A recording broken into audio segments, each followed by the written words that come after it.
మీ అభిరుచికి తగ్గ సరికొత్త డిజైన్లు వెరైటీలతో వస్తోంది SKT gold and diamonds. March 29న జూబ్లీ హిల్స్ లో గొప్ప ప్రారంభం. మీరన్నారు ఉపాధి కోసం అడుక్కోవడం తప్పులేదు, వాళ్ళు ఎంచుకోవాల్సిన మార్గాలు రెండే. అడగొచ్చు తప్పులేదు, కానీ డిమాండ్ చేయటము, గొడవలు చేయటము, వస్త్రాలు ఇప్పేస్తాము అని చెప్పి ఆడవాళ్ళ ముందు అట్లా ఇబ్బందులు పెట్టి ఇలాంటివి చాలా చేస్తున్నాం కదా. ఇది ఓపెన్ గా చెప్పేస్తున్నా నేను. ఒడిస్సా, బీహార్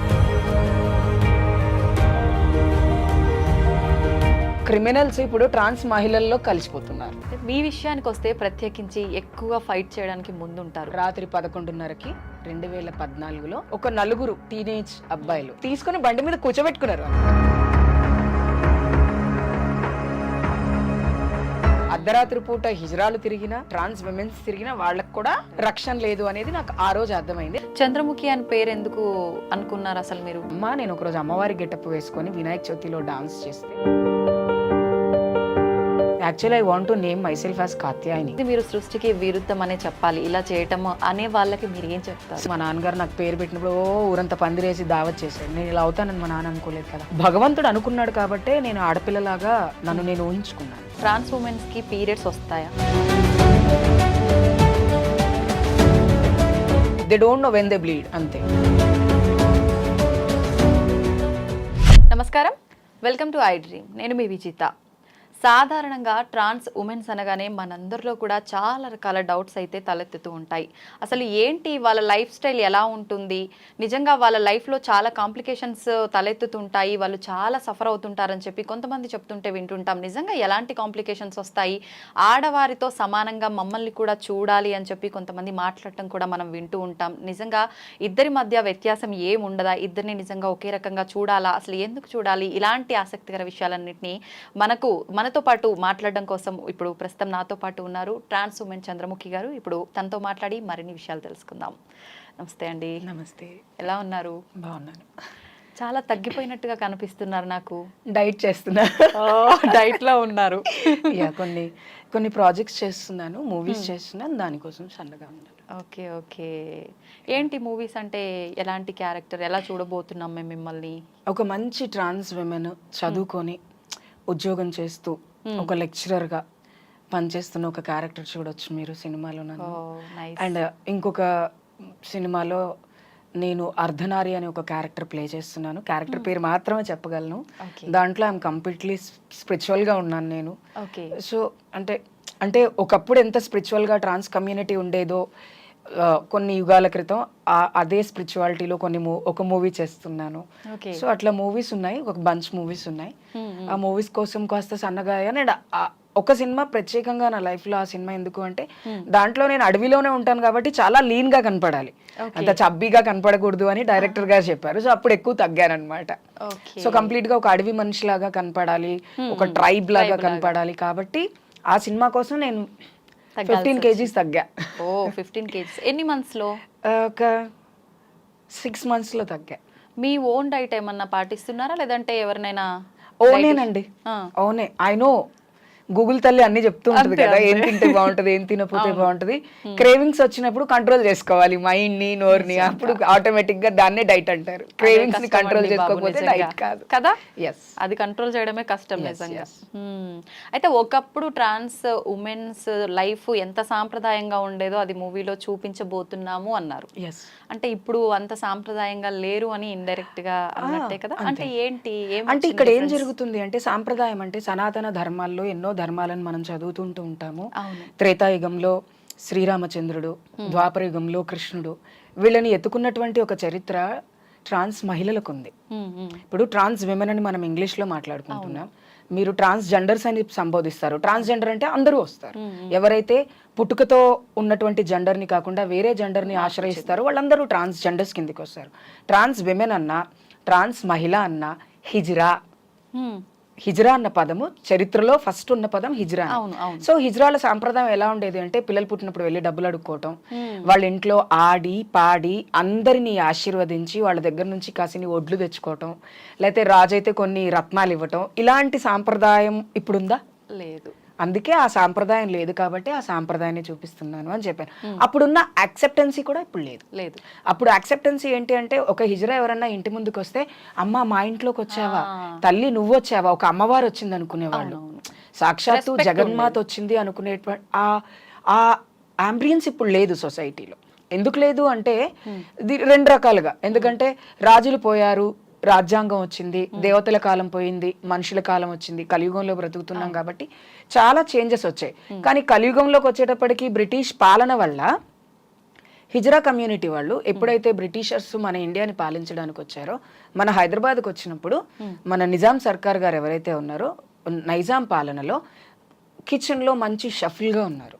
అండ్ రాజదర్బారంలో పాడేవాళ్ళు ఉన్నారు, ఆడేవాళ్ళు ఉన్నారు, నర్తకి మనులు, చాలా రకాల పొజిషన్స్ వాళ్ళకి ఇచ్చారు. ఎవరు? మొఘల్ పీరియడ్లో ఉన్నటువంటి మొఘల్ కింగ్స్ వాళ్ళు ఇచ్చినప్పుడు, ఒక ఆడ మగ కాని ఒక ట్రాన్స్జెండర్కి ఇంత పెద్దపీట ఎందుకు వీళ్ళు వేశారు అని చెప్పి అక్కడ నుంచి డిస్క్రిమినేషన్ స్టార్ట్ అయింది మనకి ఇండియాలో. డిస్క్రిమినేషన్ స్టార్ట్ అయ్యి దీంట్లో అన్ని రకాలుగా రాజులు వాడుకున్నారు ట్రాన్స్ విమెన్స్ని, హిజ్రా కల్చర్ని. దీవించే వాళ్ళు ఉండేవాళ్ళు, నాట్యం చేసేవాళ్ళు ఉండేవారు, పడక సుఖాన్ని అందించే వాళ్ళు ఉన్నారు ఆ కాలంలో, కిచెన్లో మంచి మంచి వంటలు చేసేవాళ్ళు ఉన్నారు. అంటే ప్రతి వృత్తి ప్రవృత్తిలోనూ ఉన్నారు, అన్ని వృత్తుల్లోనూ ట్రాన్స్ మహిళలు అప్పట్లో ఉన్నారు. అంటే ఇన్ని వృత్తుల్లో వీళ్ళు ఉన్నారు అని వెరీ పవర్ఫుల్ అండ్ వెరీ స్ట్రాంగ్గా ఉన్నారనమాట. ఆడవాళ్ళు కొన్ని ఉద్యోగాలు చేయగలరు, కొన్ని ఉద్యోగాలు చేయలేరు. మగవాళ్ళు కొన్ని చోట్లకి రాగలరు, కొన్ని చోట్లకి రాలేరు. ఈ హిజ్రా కమ్యూనిటీ వాళ్ళు అలా కాదు, అవలీలగా అన్నిటినీ మెయింటైన్ చేయగలరు. బికాస్ రెండు షేడ్స్ ఉన్నటువంటి లైఫ్ కాబట్టి. సో ఎప్పుడైతే బ్రిటిషర్స్ మన ఇండియాకి వచ్చి మనని ఆధీనంలో తీసుకున్నారో అప్పటి నుంచి ఈ దరిద్రం అనేది మొదలయ్యింది. అంతకుముందు చాలా బాగున్నారు. రాజప్రాసారంలో పనిచేసిన వాళ్ళు ఉన్నారు హిజ్రా కమ్యూనిటీ వాళ్ళు. మోహిని అని కాకతీయుల కాలంలో పనిచేశారు. మోహిని అని ఒక ట్రాన్స్ విమెన్. మల్లిక్ కఫూర్ కూడా ఆ పీరియడ్ లోనే పనిచేశారు. అండ్ మనం ఇక్కడ చూసుకుంటే ముంతాజ్ అనే కొంతమంది ఉన్నారు, చమేలి అని కొంతమంది ట్రాన్స్ విమెన్స్. అంటే హిస్టరీ చదివితే ఎప్పుడైతే మనం కూర్చొని మొఘల్ పీరియడ్స్లో ఉన్న హిస్టరీని చదువుతామో, ది బెస్ట్ తవాయఫ్స్ ఉన్నారు, ది బెస్ట్ ముజ్రా డాన్స్ చేసే వాళ్ళు ఉన్నారు, ది బెస్ట్ షెఫ్స్ కూడా ఉన్నారు. అంటే మంచి కల్చర్లో నుంచే సడన్గా ఇలా అయిపోయిందనమాట ట్రాన్స్ లైఫ్. ఓకే, అలా అంటే ఒక మహిళకి, ఒక మగ మనిషికి మించి వీళ్ళు కష్టపడుతున్నారు, మించిన గౌరవం వీళ్ళకి దక్కుతుంది అనే ఒక దాని వల్లనే ఇలా మారిందంటారా? అంటే ట్రాన్స్ జెండర్స్ వాళ్ళు చేసే కొన్ని పనుల వల్ల మార్పు జరిగింది, అది కరెక్ట్ కాదు? ఆడవాళ్ళు తప్పులు చేస్తున్నారు, మగవాళ్ళు తప్పులు చేస్తున్నారు, హిజ్రాలు, ట్రాన్స్ మహిళలు. తప్పు చేయని మనిషి ఎవరైనా ఉన్నారు భూమి మీద అంటే నేను అసలు ఎవరూ లేరు అని చెప్పి, అందరూ తప్పు, ఏదో ఒక తెలియని తప్పు చేస్తారు. ఈ తప్పు ముసుగులో ఏం జరుగుతుందంటే, ఎస్పెషల్గా హిజ్రాల గురించి, ట్రాన్స్ మహిళల గురించి మాట్లాడుకుంటే, వీళ్ళు సెక్స్ వర్క్ చేస్తారు. భూమి మీద కేవలం ట్రాన్స్ మహిళలు మాత్రమే సెక్స్ చేస్తున్నారా? మహిళలు చేయట్లేదా? పురుషులు చేయట్లేదా? అన్ని జెండర్స్ చేస్తున్నారు. ఆ కాలంలోనూ, ఏ కాలంలోనూ, ప్రతి యుగంలోనూ ఇది ఉంది. ఈ పడుపు వృత్తి అనేది సమాజంలో అన్ని రకాలుగా ఉంది. స్త్రీ మోహించిన పురుషుడు ఆ స్త్రీ దగ్గరికి రాకపోతే ఆ పురుషుడిని దండించిన స్త్రీలను కూడా మనం చూసాం. అలాగే ఒక రాజు ఎవరినైనా కోరుకుంటే వెళ్ళకపోతే ఆ స్త్రీని ఇబ్బంది పెట్టేది మనం చూసాం. The same happen to the trans womens also. So కాబట్టి తప్పుల వల్ల కాదు, ఈ తప్పులు ఎప్పుడు చేయడం స్టార్ట్ చేశారు అంటే, ఉపాధి లేకపోవడం వల్ల, సొసైటీలో గౌరవం తగ్గినప్పుడు, ఇలాంటివన్నీ జరిగినప్పుడే ఈ తప్పుదారి పట్టారు తప్ప, గౌరవప్రదంగా బ్రతికిన రోజులు హిజ్రా కమ్యూనిటీ వాళ్ళు చాలా గౌరవంగానే బ్రతికారు. ఎప్పుడైతే గౌరవం మాట పక్కన పెట్టండి, లైవ్లీవుడ్ అనేది లేదు, బ్రతుకు తెరువు లేనప్పుడే కదా మనం తప్పుదారి పడతాం. ఆ తప్పుదారిలో కూడా మా వాళ్ళు రెండే తప్పుదారులు. అది తప్పు అని కూడా నేను అనను. వృత్తి బ్రతకాలి అంటే తల్లిదండ్రులు వదిలేస్తారు, బయటకు వచ్చి వెనక్కి తిరిగి చూసుకుంటే ఎవరు ఉండరు. అడుక్కునైనా బ్రతకాలి, లేకపోతే పడుకునైనా బ్రతకాలి. ఈ రెండు తప్ప ఉద్యోగం ఇవ్వడానికి ఎవరు ముందుకు రారు, ఉద్యోగం ఎవ్వరు ఇవ్వరు. Due to the discrimination which was created by the other people who are not Hindus, who are not citizens of India. వేరే ఏదో దేశం వాళ్ళు వచ్చి మన దేశం మీద దండయాత్ర చేసినప్పుడు నాటినటువంటి విషపు బీజాల వల్లే ఇలా ఉన్నాం తప్ప, లేకపోతే చాలా మంచి పొజిషన్లో ఉన్నారు హిజ్రాలు.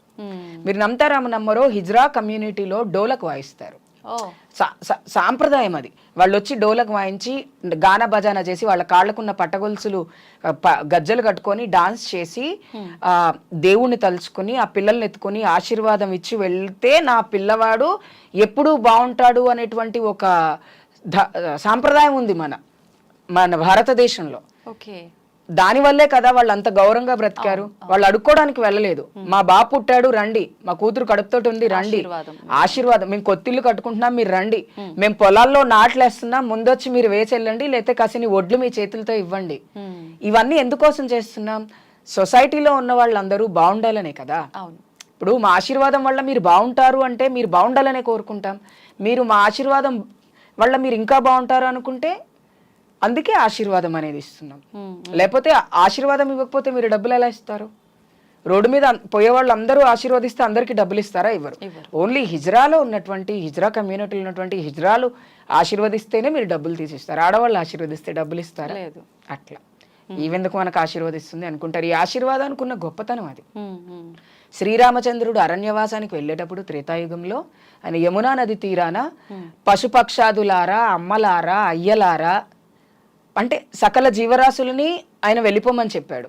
ఆ సకలంలో కిన్నరులను మర్చిపోయారు, ట్రాన్స్ విమెన్స్ని. వాళ్ళ 14 సంవత్సరాల తర్వాత కూడా అక్కడే ఆయన ధ్యానం చేస్తూ ఉన్నారు. కాబట్టి ఆయన ఇచ్చిన బ్రహ్మవాక్కు, ఆ వాక్కు వల్లే హిజ్రా కమ్యూనిటీ వాళ్ళు ఈ కలియుగంలో బ్రతకగలుగుతున్నారు చాలా వరకు. దాన్ని మిస్యూజ్ చేస్తున్నారు. చేయట్లేదు అని నేను అనను, మిస్యూజ్ చేస్తున్నారు. మిస్యూజ్ చేయడానికి గల కారణం ఏంటి అంటే కమ్యూనిటీలో ఉన్న డూప్లికేషన్ వల్ల, ఈ డబ్బు పైన వ్యామోహం పెరగటం వల్ల, లేకపోతే ఇతరితర కార్యక్రమాల వల్ల తప్ప, లేకపోతే హిజ్రాల ఆశీర్వాదం అనేది చాలా గొప్పది. అంత గొప్ప స్థానం వాళ్ళకు ఉన్నప్పుడు ఇప్పుడు ప్రస్తుత కాలంలో చూసుకుంటే మీరు అన్నారు ఉపాధి కోసం అడుక్కోవడం తప్పులేదు, వాళ్ళు ఎంచుకోవాల్సిన మార్గాలు రెండు, అడగొచ్చు తప్పులేదు, కానీ డిమాండ్ చేయటము, గొడవలు చేయటము, వస్త్రాలు ఇప్పేస్తాము అని చెప్పి ఆడవాళ్ళ ముందు అట్లా ఇబ్బందులు పెట్టి ఇలాంటివి చాలా చూస్తున్నాం కదా. వాటన్నిటి గురించి అంటే దీంట్లో నేను ఒక మెయిన్ రీజన్ చెప్తున్నాను. Hyderabad is a seasonal fruit. ప్రతి ఒక్కరూ వచ్చినా బ్రతకడానికి చాలా అనువుగా ఉండేటువంటి ఒక ప్రాంతం మన హైదరాబాద్. ఎస్పెషల్లీ తెలంగాణలో హైదరాబాద్ కంప్లీట్ గా ఎక్కడ చూసుకున్నా, ముంబైలో కొన్ని ప్లేసెస్, ఢిల్లీలో కొన్ని ప్లేసెస్, అట్లా మన హైదరాబాద్ తెలంగాణ వ్యాప్తానికి వస్తే Hyderabad is a seasonal fruit. ఇది ఓపెన్ గా చెప్పేస్తున్నా నేను. ఒడిస్సా, బీహార్, బెంగళూరు ఇట్లాంటి వేరే స్టేట్స్ లో దొంగతనాలు చేసి, క్రైములు చేసి, అక్కడ వాళ్ళకి ఏదో ఒక చాలా ఇబ్బంది అవడం వల్ల మైగ్రేట్ అయ్యి ఇక్కడికి వచ్చి మారుమూల గ్రామాల్లో ఏదో చిన్న పనులు చేసుకొని బ్రతికే వాళ్ళలో చాలా మంది క్రిమినల్స్ ఇప్పుడు ట్రాన్స్ మహిళల్లో కలిసిపోతున్నారు. దొంగతనాలు చేయడానికి ఈజీగా ఉంటది. రాత్రి చీరగట్టుకొని దొంగతనం చేసి పొద్దున ప్యాంట్ షర్ట్ వేసుకొని వెళ్ళిపోతాడు. ఆ క్రైమ్ ఎవరి మీద పడుతుంది? హిజ్రాల మీద పడుతుంది. అండ్ ఇంకొకటి ఏంటంటే కొత్త ఇళ్ల గృహప్రవేశం అన్నప్పుడు హైదరాబాద్ లో కానీ తెలంగాణలో కానీ పుట్టి పెరిగినటువంటి హిజ్రాలు ఎవ్వరు కూడా దౌర్జన్యం చేయరు. ఇది నేను రాసిస్తా, ఎక్కడ రాసిమన్నా రాసిస్తా. వేరే రాష్ట్రాల నుంచి దిగుమతి అవుతారు చూసారా హిజ్రాలు, వాళ్ళు ఏం చేస్తారంటే ఈ 2 నెలలు సంపాదించుకోవాలి డబ్బులు, బట్టలు ఇప్పే సంపాదించుకోండి, ఎట్లయినా సంపాదించుకోండి అంటే మీరు సంపాదించుకోవడానికి ఇక్కడికి వచ్చినప్పుడు మీరంటూ ఒక గురువుని ఎంచుకుంటారు ఈ హైదరాబాద్ లో. వాళ్ళకి కాస్త డబ్బులు ఇస్తేనే వాళ్ళు మిమ్మల్ని ఇక్కడ అడుక్కొని ఇస్తారు. వీళ్ళకి డబ్బులు ఇవ్వాలి, మిగతా డబ్బులతో మేము మళ్ళీ మా ఊరు వెళ్ళి మేము బ్రతకాలి. కాబట్టి ఈ ఎవరైతే మైగ్రెంట్ హిజ్రాలు ఉన్నారో, ఎవరైతే వలస వచ్చే వాళ్ళు ఉన్నారో వాళ్ళు మాత్రమే ఈ దాందినీలకు పాల్పడతారు, ఈ బట్టలు విప్పడానికి పాల్పడతారు, ఇవన్నీ చేస్తారు. నేను చాలా సార్లు నా కళ్ళతో చూసా. నేను ఇంట్లోంచి బయటకు వచ్చేలోపు బట్టలు విప్పినా కూడా నేను అదే అంట, బట్టలు విప్పి అడుక్కునే సాంప్రదాయం మీకు ఎవరిచ్చారు? ఎక్కడి నుంచి వచ్చింది?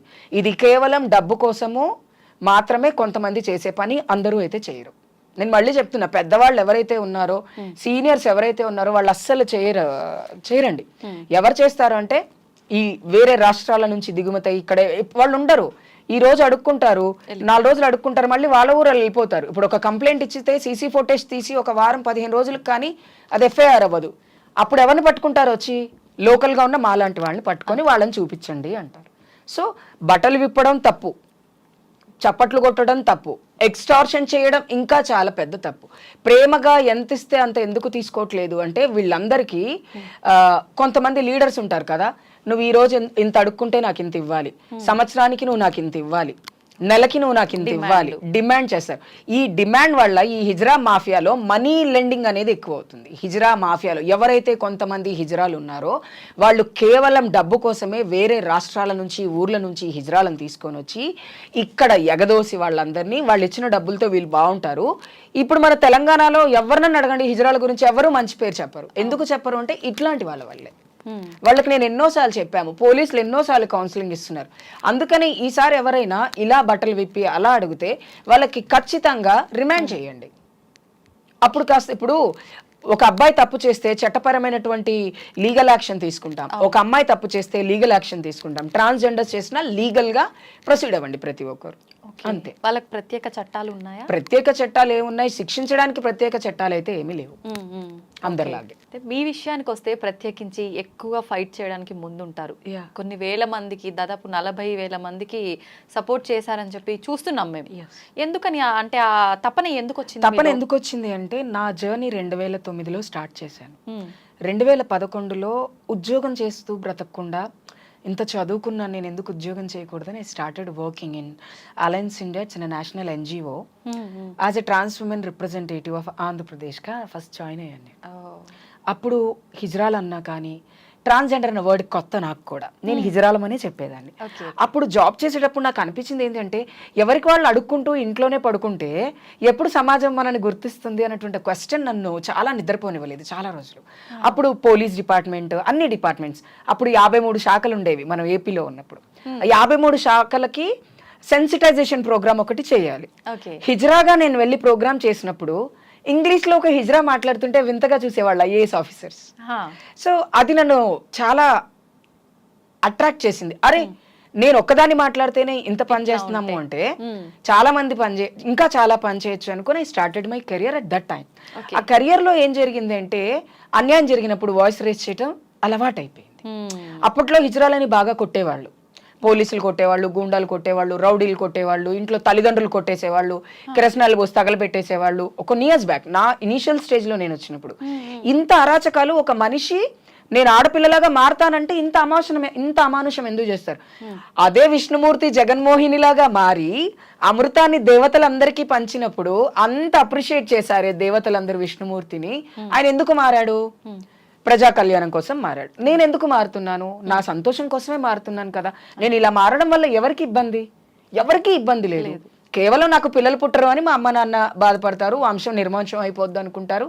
ఇవి రెండిటికంటే ముందు నా సంతోషం కూడా నాకు ఇంపార్టెంట్ కదా. శవంలా ఎవరు బ్రతకడానికి ఇష్టపడరు. సో అలా ఫైట్ చేయడం అలవాటు అయిపోయింది. పోలీసులతో ఫైట్ చేయటము, IAS ఆఫీసర్స్తో ఫైట్ చేయటము, ఇల్లెందుకు రెంట్కి ఇవ్వరని ఇళ్ల వాళ్ళతో ఫైట్ చేయడము, యాక్సెప్టెన్సీ ఎందుకు ఇవ్వరని సొసైటీతో ఫైట్ చేయడం, ప్రతిదీ ఫైట్ చేస్తేనే వచ్చింది నాకు. కూర్చొని మాట్లాడితే ఏది వచ్చేది కాదు. ఒక FIR ఫైల్ చేయాలి అంటే ఒక 10 మంది కూర్చొని పోలీస్ స్టేషన్ ముందు ధర్నా చేస్తే తప్ప FIR ఫైల్ అయ్యేది కాదు. ఒకానొక పీరియడ్ లో అరే నువ్వెందుకు వచ్చినావురా PS కి, అరే అని కాదు, అమ్మాయిని పిలవటం నేర్చుకో, మీరు మాట్లాడొద్దు, లేడీ కానిస్టేబుల్స్ ని పిలిస్తేనే నేను మాట్లాడతా. If there is an investigation, let call women police. If not, I won't talk to you. Open గా చెప్పేదాన్ని నేను పోలీసులకి. మేము ఎందుకు రాకూడదు పోలీస్ స్టేషన్ కి? మేము మనుషులం కాదా? అంటే మాకు దెబ్బ తగలలేదా? మాకు దెబ్బ తగిలితే రక్తం రావట్లేదా? మేము గాలి పీల్చుకుంటాం, మేము ఉన్న చోట వర్షం పడుతుంది, మేము ఉన్న చోట సూర్యుడు వస్తాడు, మేము ఉన్న చోట అన్ని ఉన్నప్పుడు మేము డిఫరెంట్ ఎట్లా అయ్యామని అక్కడ స్టార్ట్ చేశాను. 2011 ఆగస్ట్ 15th రోజు స్టార్ట్ చేశా ఈ జర్నీ. ఏంటి వాళ్ళ రియాక్షన్ అప్పుడు? అంటే చాలా మంది యాక్సెప్టే చేశారు. ఈ రోజు ఇంతమంది ట్రాన్స్ మహిళలు బయటకు వచ్చి కొంతమంది ఉద్యోగాలు చేస్తున్నారు, కొంతమంది సెల్ఫ్ ఎంప్లాయ్మెంట్లో కొంత బిజినెస్ చేస్తున్నారు, కొంతమంది మోడలింగ్ ఫీల్డ్లో ఉన్నారు, కొంతమంది ఇన్స్టాగ్రామ్లో ఉండి కొలాబరేట్ చేసుకుని లైఫ్ని లీడ్ చేసేవారు. అంటే చాలా రకాల ఉపాధులు పెరిగినాయి, కమ్యూనిటీ కూడా పెరిగింది, యాక్సెప్టెన్సీ పెరిగింది సొసైటీలో. అమ్మా నాన్న వాళ్ళు పోనీలే 10 సంవత్సరాల తర్వాత చాలా మంది నాకు మెసేజ్ చేశారు, మీ ఇంటర్వ్యూ చూసాక మా ఇంట్లో వాళ్ళు ఒప్పుకున్నారు అక్క, మీ ఇంట్లో వాళ్ళు మా ఇంట్లో వాళ్ళు ఒప్పుకున్నారు మమ్మీ, మా మమ్మీతో ఒకసారి మాట్లాడండి. ఎందుకు అంటే నేను ఒకటే చెప్తా, తల్లిదండ్రుల సపోర్టు కమ్యూనిటీకి చాలా అవసరం. మీరు మమ్మల్ని వదిలేయడం వల్లే మేము రోడ్డు మీద అడుక్కుంటున్నాం. అదే మీరు చదివిస్తే నాకు ఒక అన్నయ్య ఉంటాడు, ఇంట్లో ఒక తమ్ముడు ఉన్నాడు, నాన్న ఉన్నాడు, నాకే చిన్న ప్రాబ్లం వచ్చినా నేను మా అమ్మ నాన్నకు చెప్పుకోగలుగుతా.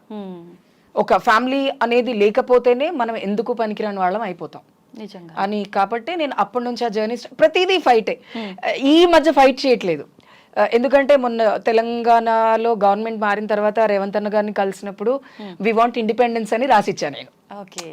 వాట్ ఇస్ దిస్ అన్నాడు. మాకు స్వతంత్రం కావాలి అన్న.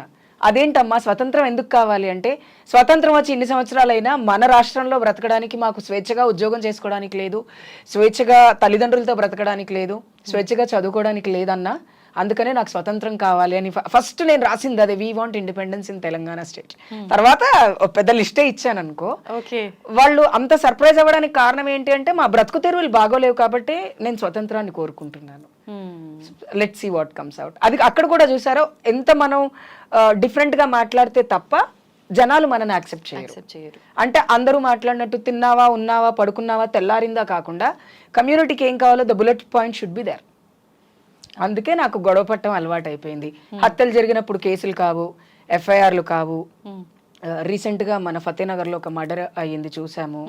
షీలా అని ఒక ట్రాన్స్ విమెన్ ని నరికి చంపేశారు. దొంగలు దొరకడానికి 3 రోజులు పట్టింది. అందులో కొంతమంది దొంగలు ఇంకా దొరకలేదు. సో దీనికోసం ఫైట్ చేయాలి. డిపార్ట్మెంట్ దగ్గరికి వెళ్ళి సార్ ఏమైందంటే రేపురా, ఏమైందంటే రేపురా, ఒక 100 మందిని తీసుకొని వెళ్ళి పిఎస్ ముందు కూర్చోబెట్టి సార్ ఏమైంది అని అడిగినామనుకో, ఆయన ఒక 10 నిమిషాలు మనకు టైం ఇస్తారు ఫస్ట్. ఎందుకు అంటే వాళ్ళకున్న పరిధిలో ఏ న్యూసెన్స్ జరిగినా పైన నుంచి వాళ్ళకి సిపి దగ్గర నుంచి కాల్ వచ్చి ఏం జరిగింది పిఎస్ ముందు అంటారు. Everything is under CC surveillance. హడావిడి చేస్తేనే పనులు అవుతాయి. అది న్యాయమైన పని కోసం హడావిడి చేయాలి, అన్యాయమైన పని కోసం. సో అట్లా చేస్తాను. ఓకే. మొత్తానికి మీ లైఫ్ లో జరిగిన కొన్ని సంఘటనల వల్ల ఇలాంటి డెసిషన్స్ తీసుకున్నారు. ఇంకేమైనా సంఘటనలు మీ నాంపల్లి సెక్రటేరియట్ ఎదురుగా రాత్రి 11:30కి 2014లో తెల్లవారితే లలిత కళా తోరణంలో దే వాజ్ ఏ హిజ్రా సమ్మేళనం. మేలుకొలుపుని ఒక ప్రోగ్రామ్ చేస్తున్నారు. కోఆర్డినేటర్ కదా నేను, వేరే స్టేట్స్ నుంచి అందరు వస్తారు. లేట్ నైట్ అయిపోయింది. ఒక 4 టీనేజ్ అబ్బాయిలు they want to kidnap me and they want to harass me. అప్పుడు నా పక్కన ఇంకొక ట్రాన్స్ విమెన్ ఉన్నారు. కొంచెం లావుగా ఎత్తుగా ఉన్నారు. ఆవిడ చూడగానే భయపడే అతలా ఉన్నారు. అయితే అప్పుడు నాకు అర్థమైంది ఏంటంటే, ఒంటరిగా ఆడవాళ్ళు తిరిగితేనే రక్షణ లేదు అనేది కాదు. అర్ధరాత్రి పూట హిజ్రాలు తిరిగినా, ట్రాన్స్ విమెన్స్ తిరిగినా వాళ్ళకు కూడా రక్షణ లేదు అనేది నాకు ఆ రోజు అర్థమైంది. యాక్చువల్లీ నన్ను తీసుకుని బండి మీద కూర్చోబెట్టుకున్నారు వాళ్ళు. ఇట్లా ఒక్క నిమిషం నా గుండె ఆగిపోయింది. ఇప్పుడు మేము కూడా మీ ఆడపిల్లలాగే సర్జరీలు చేయించుకున్నాం, కంప్లీట్గా ఆడపిల్లల్లాగా ఉంటున్నాం. శరీరం మొత్తాన్ని కూడా కంప్లీట్గా స్త్రీగా మార్చుకున్నటువంటి ట్రాన్స్ మహిళలం మేము. మాకు రేపు జరుగుద్ది, మా పైన అసాల్ట్ జరిగితే మాకు నొప్పి లెగుసుద్ది, అవునా, గోర్లతో గీరితే మాకు ఘాట్లు పడతాయి. ఇవన్నీ మాకు జరుగుతున్నప్పుడు ఎందుకు ఇంకా మేము ఆడవాళ్లతో సమానమే కదా, ఆడవాళ్ళు వేరు మేము వేరు అని నేను అనుకోను. ఆ రోజు నుంచి నేను ఏ రోజు కూడా నేను వేరు ఆడవాళ్ళు వేరు అనుకోను. బట్ ఆడవాళ్ళ స్థానాన్ని మేము ఎందుకు తీసుకోలేము అంటే, మాతృత్వం మాకు లేదు కాబట్టి తీసుకోలేము. బట్ అడాప్ట్ చేసుకుంటే అంతకంటే బాగా చూసుకుంటాం మేము. There is no compromise.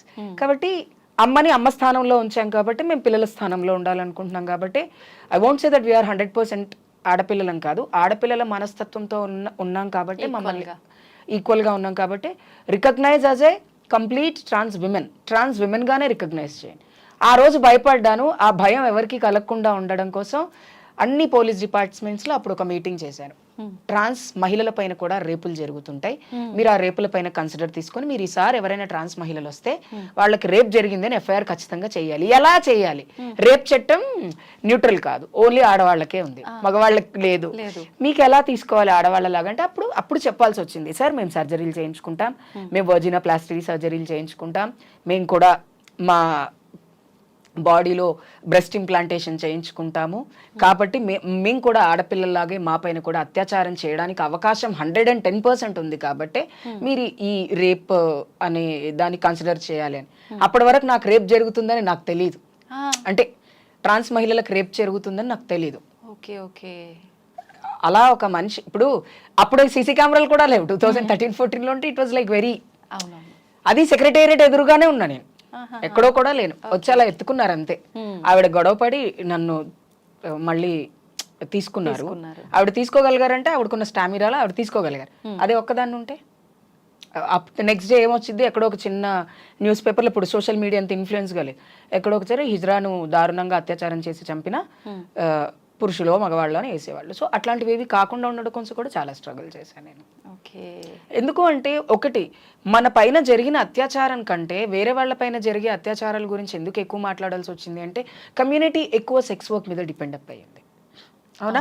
ఆ సెక్స్ వర్క్ అనేది ఎక్కడ చీకట్లల్లో చెట్లల్లో ఏదో 5 స్టార్ హోటల్స్లో చేయరు. వీళ్ళంతా రోడ్ల మీద నిలబడి ఆ సెప్టిక్ ట్యాంకుల పక్కన కాలువల పక్కన మురికి కాలువల పక్కనే నించుంటారు. పోయి సైబర్ టవర్స్ ముందైతే నిలబడి చేయరు. అదందరికీ తెలుసు. ఎక్కడైతే పబ్లిక్ చీకటిగా ఉంటుందో చీకట్లోనే బ్రతుకుతాం కాబట్టి మేము ఆ చీకట్లోనే చేస్తారు కాబట్టి అక్కడ ఎన్నో దారుణాలు జరుగుతాయి. బియర్ బాటిల్స్తో కొట్టేస్తారు, రాళ్ళు రువ్వేసి వెళ్ళిపోతారు. ఎందుకు వెళ్ళిపోతారు తెలుసా? ఎంత అని అడిగినప్పుడు 200, 300, 500 మన అందాన్ని బట్టి మనం చెప్పుకుంటాం. ఎవరి రేట్ వాళ్ళే ఫిక్స్ చేసుకొని ఉంటారు కాబట్టి నా దగ్గర 100 ఉన్నాయి చేయవు అంటే లేదు చేయను అన్నప్పుడు ఎందుకు చేయవే అని రాయితో కొట్టెళ్ళేవాడు ఉంటాడు. బాగా తాగొచ్చి వాడు 1000 రూపాయలు ఇచ్చినాక కూడా వాడిని భరించలేం మనం. Sex work is not a simple thing. తెలవని మనిషితో మనం ఫిజికల్గా మూవ్ అవటం అంటే వాడు ఏం చేస్తాడు అనేది మనకు తెలియదు కాబట్టి చాలా కష్టమైనటువంటి పని. తాగొస్తాడు, వాడు ఏం చేస్తాడు, అంతా అయిపోయిన తర్వాత ఏదో ఒక చోట వాడికి కోపం వచ్చో నువ్వు నన్ను ముట్టుకొని ఇవ్వలేదు, నన్ను ముద్దు పెట్టనివ్వలేదు అని బీర్ బాటిల్ తలపైన కొట్టి వెళ్ళిపోతాడు. అదే బీర్ బాటిల్తో పొడిచెళ్ళిపోయిన వాళ్ళు కూడా ఉన్నారు. ఈ క్రైమ్స్ అన్ని జరుగుతున్నాయి కాబట్టి ఈ క్రైమ్స్ పైన సెన్సిటైజేషన్ జరగాలి అని ఒక ఉద్దేశము. రేపులు అయితే ఆల్రెడీ జరుగుతున్నాయి. మీరు చూసారు రీసెంట్గా వైజాగ్లో రేప్ జరిగింది. రేప్ని ఎలా కన్సిడర్ చేయాలంటే నాకు ఇష్టం లేకుండా నన్ను ముట్టుకున్నా రేపే, అంతే కదా? అది నాకైనా సరే, మీకైనా సరే, మగవాళ్ళకైనా సరే. వాళ్ళకు కూడా అంటున్నారు కదా. కాబట్టి అందరినీ కన్సిడర్ చేద్దాం మనం, ఎందుకు తక్కువ చేయకూడదు ఎవరిని, అది యూనిక్ సెక్స్గా తీసుకుంటే.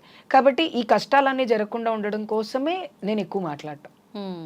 అండ్ ఇంకోటి, ఎవరైనా పోలీసులతో మాట్లాడేటప్పుడు మనం తెలుగులో మాట్లాడితే ఒకప్పుడు వాల్యూ ఉండేది కాదు. మనం ఇంగ్లీష్లో మాట్లాడితే ఇది ఎదురు చదువుకొని వచ్చింది, చాలా తెలుసు, జాగ్రత్తగా మాట్లాడాలి అని. అందుకనే ఎడ్యుకేషన్ కూడా అంతే ఇంపార్టెంట్ మనకి. ఓకే. ఏం చెప్తారు మీరు అంటే ట్రాన్స్ ఉమెన్లకు కానీ ట్రాన్స్ జెండర్లకు కానీ ఏం చెప్తారు మీరు? నేను ట్రాన్స్ ఉమెన్స్కి ఒకటే చెప్తాను, ప్రతి చోట కమ్యూనిటీ తప్పు చేస్తుంటే కమ్యూనిటీని తప్పు చేయట్లేదు, మా వాళ్ళు ఈ తప్పు చేస్తున్నారు, ఆ తప్పు చేస్తున్నారు అని శుద్ధపూస మాటలు నేను మాట్లాడదలుచుకోలేదు. తప్పు చేసేవాళ్ళు తప్పులు చేయడం మానేయండి. మైగ్రేట్ అయిన వాళ్ళని తెలంగాణలో రానివ్వకండి. అండ్ ఈ రౌడీలు, ఈ గూండాలు ఎవరైతే మారువేషాల్లో వచ్చి మీ దగ్గరకు వచ్చి చీరలు కట్టుకొని విగ్గులు పెట్టుకొని దొంగతనాలు చేస్తున్నారో వాళ్ళని మీరు ఎంకరేజ్ చేయకండి. అప్పుడు కమ్యూనిటీకి ఒక మంచి పేరు వస్తుంది. ఇప్పుడు ఆల్రెడీ ప్రభుత్వం చాలా సీరియస్గా ట్రాన్స్ కమ్యూనిటీ కోసం పనిచేయాలి అని అనుకుంటుంది. ఆల్రెడీ హానరబుల్ చీఫ్ మినిస్టర్ గారు నామినేటెడ్ పోస్ట్ ఇస్తామని 2019లోనే చెప్పారు. నాకే చెప్పారు, నన్నే కూర్చోబెట్టి చెప్పారు. అవునా? ఇంత జరుగుతున్నప్పుడు మనం కాస్త మారటంలో తప్పులేదు. మనం మారిన తర్వాత ప్రజల్లో మార్పు కోరుకోవాలి తప్ప మనం అలాగే రాళ్ళలాగా రప్పల్లాగా బావిలో కప్పల్లాగా ఉంటూ ప్రజలు మారాలి అంటే మారు. మీరు మారండి, మీతో పాటు ప్రజలు మారుతారు. And please respect every gender. And మీ పేరెంట్స్తో మీరు ఉండి, మీ పేరెంట్స్తో ఉంటూ చదువుకొని మంచి లైఫ్ని లీడ్ చేయడానికి మ్యాక్సిమం ట్రై చేయండి. అంతే తప్ప పేరెంట్స్ తిట్టారు కొట్టారు అని వాళ్ళ మీద అలిగి వచ్చి ఈ హిజరా మాఫియాలో పడి మీ లైఫ్ని పాడు చేసుకునే కంటే కాస్త ఓపిక, కాస్త సహనం, కాస్త మైండ్ కంట్రోల్ ఉంటే లైఫ్ బాగుంటుంది. ఓకే, చెప్పండి మీ లైఫ్ గురించి. మీ లైఫ్లో మీరు ఎలా ఉన్నారు? చాలా హ్యాపీగా ఉన్నా. అప్పుడప్పుడు నన్ను నేను మిస్ అవుతున్నాను అనిపిస్తుంది నాకు. ఎలా అంటే ఒకప్పుడు చంద్రముఖి ఎక్కువ బిజీగా పనిచేస్తూ ఉండేది, ఇప్పుడు తక్కువ పనిచేస్తుంది, తక్కువ మాట్లాడుతుంది అని నన్ను నేను మార్పు మరి విసిగిపోయాను. నేను విసిగిపోయాను. ఫైట్ చేసి కమ్యూనిటీ చేంజ్ అవ్వట్లేదు. అండ్ యాక్సెప్టెన్సీ ఎంత పెరుగుతుందో క్రైమ్ రేట్ అంతే పెరుగుతుంది. కాబట్టి ఎక్కడో ఒక చోట నేను కొంచెం తగ్గా. అది కొంచెం మిస్ అవుతున్నాను తప్ప ఐఎమ్ ఎంజాయింగ్ మై లైఫ్. చాలా లైఫ్ని చాలా హ్యాపీగా, నేను ఎప్పుడూ హ్యాపీగా ఫీల్ అవుతానంటే ఏ రోజైతే నేను హ్యాపీగా ఫీల్ అవ్వను అంటే ఏ రోజైతే నాకు ఎవరు కాల్ చేసి కౌన్సిలింగ్ తీసుకోకుండా ఉంటారు చూసి, ఆ రోజు నాకు కాల్స్ రాకుండా ఏమీ రాకుండా ఉన్నప్పుడు ఫీల్ అవుతాయి. ఎందుకంటే రోజు అట్లీస్ట్ ఒక్క కాల్ అయినా అటెండ్ చేయడం నాకు అలవాటు అయిపోయింది. అక్క నాకు ఈ ప్రాబ్లం ఉంది, అట్లీస్ట్ చాట్ అయినా, అది అక్క నేను ఉరేసుకొని చచ్చిపోతానని మెసేజ్ చేస్తాను నాకు ఒక్కొక్కసారి సోషల్ మీడియాలో. వాడితో మళ్ళీ మాట్లాడి వాడి మైండ్ చేంజ్ చేసి పని చేయటం అలవాటు అయిపోయింది కదా. కాబట్టి ఎప్పుడో ఒక చోట మిస్ అవుతా తప్ప లేకపోతే నన్ను నేను ఎప్పుడూ మిస్ అవ్వను. And I love talking much. ఎందుకంటే ఎక్కువ మాట్లాడడం వల్ల మన గురించి తెలుస్తుంది జనాలకి. నా గురించి తెలవటం నాకు తక్కువే, మన కమ్యూనిటీ గురించి చెప్పడం అనేది చాలా ఇంపార్టెంట్. ఎంతసేపు నేనేం చేశాను నువ్వేం చేసావు అది కాదు, కమ్యూనిటీకి ఉన్న సమస్య ఏంటి, ఇప్పుడు అదే ఇంపార్టెంట్ కదా. అది నాకు ఇష్టం.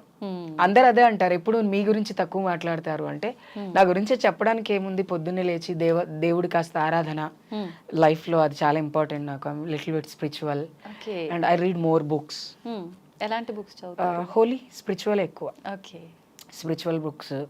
ఎందుకు చదువుతాను అంటే, ఎక్కడైనా ఇజ్రాస్ కమ్యూనిటీ గురించి ఏదైనా దొరుకుతుంది. చిన్న స్వార్థం నాకు. వదలొద్దు, చిన్న స్వార్థం. నా గురించి నేను తెలుసుకోవాలి అనుకున్నప్పుడు అన్వేషణ అనేది చాలా ఇంపార్టెంట్.